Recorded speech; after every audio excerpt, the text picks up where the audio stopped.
Just by a show of hands, how many of us here have ever had a memory challenge? Anybody? How many don't remember if they've had it?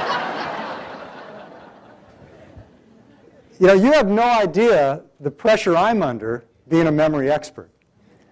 Because when I have a memory slip, everybody loves it. My kids just, they go crazy. I'll walk into the kitchen and I'll think, now, why did I come in this room?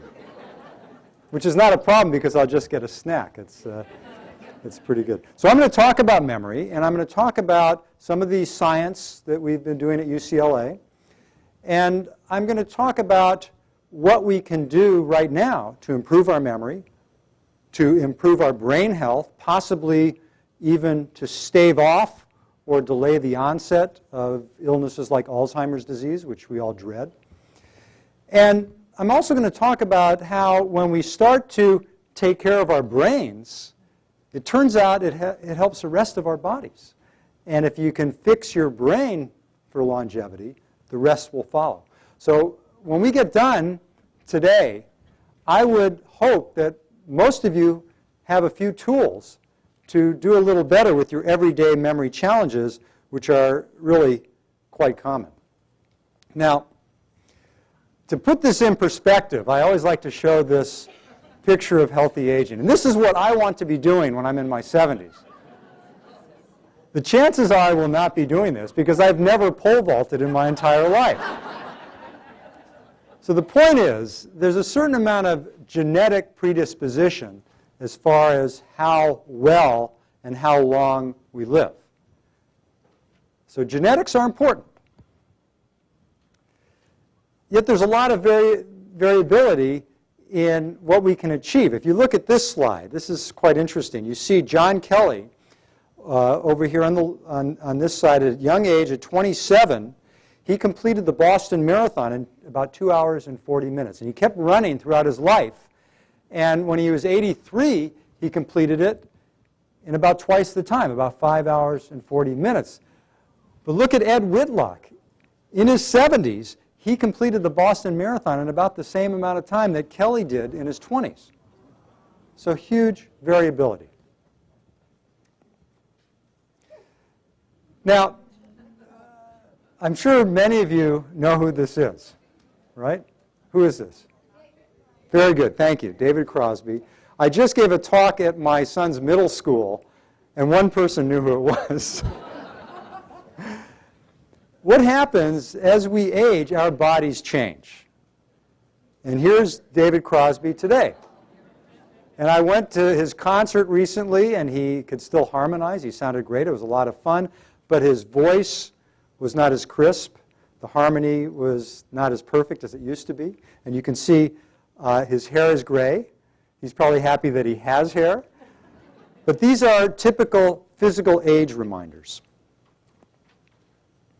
Your first gray hair. My 13-year-old, my daughter, when she was 13, she asked me if I had started to paint my hair white. So that was an age reminder for me.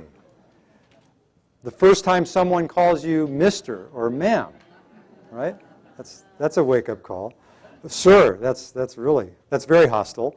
Or as the typical middle-age pauses or the senior moments where you walk into a room, you can't remember why. And, we think about aging, and we have lots of feelings about it and perceptions about it. There's a term, ageism, that Robert Butler, the founding director of the National Institute on Aging, came up with. And it's basically prejudice against older people. And the comedian George Carlin, he shows us how our language comes into play. He talks about becoming 21 is very positive. But then you turn 30 as if you're sour milk. Then you push 40. And you have to reach to 50. And if you're lucky, you make it to 60. And then you hit 70 very slowly here. And, what this brings up is a term that marketers talk about, psychographics. And what it means is that psychologically, we tend to perceive ourselves differently than our actual chronologic age.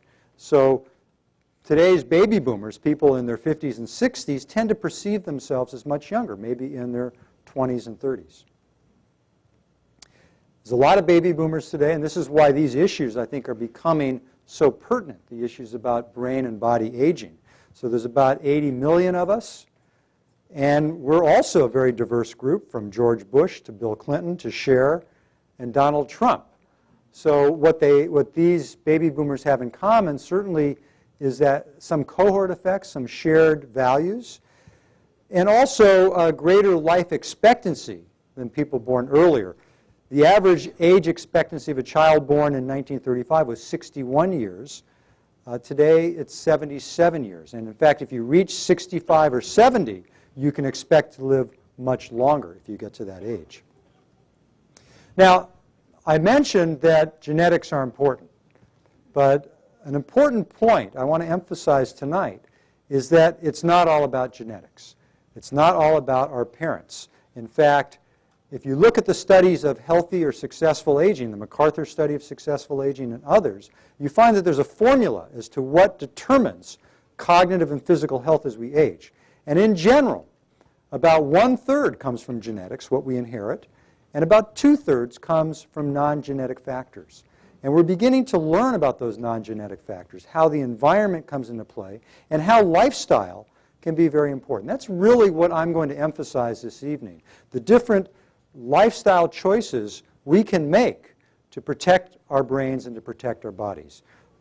Talk about mental workouts, physical exercise, diet, having a positive outlook, relationships, the environment, and medicine. We'll only be able to touch upon each of these topics, and I'm going to try to emphasize mental exercise because so many of us are concerned about our memory. We joke about it, but at a certain point, it becomes no joke, where we become very concerned and we want to know what to do about it.